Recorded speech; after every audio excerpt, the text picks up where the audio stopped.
Body odor o lalo na ngayong tag-init. Uy, amoy summer ka na. Masaya sana kung amoy beach o amoy halo-halo ka. Pero minsan, ibang amoy ang dumadapo sa ilong ng katabi mo sa jeep o opisina.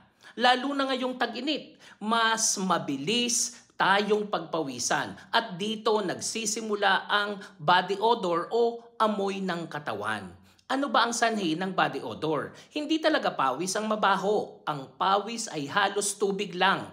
Ang amoy ay nanggagaling kapag ang pawis ay hinalo ng bakterya sa balat. Dito na nabubuo yung amoy na mapakla talaga, maasim o amoy tutong. Bakit mas grabe sa tag-init? Mas mataas ang temperatura. Kung mas mataas ito, mas maraming pawis. Mas active ang sweat glands, lalo na sa kilikili, singit at paa. Mas mabilis dumami ang bakterya sa mainit at mamasamasang lugar. Paano maiiwasan o mababawasan ang body odor? Maligo ka araw-araw, minsan 2 beses kung sobrang init. Gumamit ng antibacterial soap para mabawasan ang bakterya sa balat.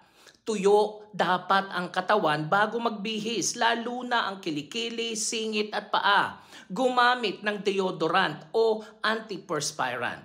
Ang deodorant pangkontrol ng amoy, antiperspirant pangkontrol ng pawis. Palit ng damit kung basa na sa pawis. Huwag hayaang matuyo sa katawan ang pawis, doon kumakapit ang amoy. Ingatan ang kinakain. Like bawang, sibuyas, curry at ilang spices ay lumalabas sa pawis at hininga. Paa or foot care. Gumamit ng medyas na cotton, palitan araw-araw at patuyuin ang sapatos. Ngayong tag-init, hindi lang init ang dapat nating labanan, pati ang amoy.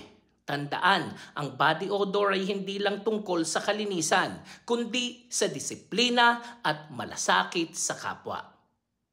This is Arlene para sa Health Real Talk. Have a nice day, everyone.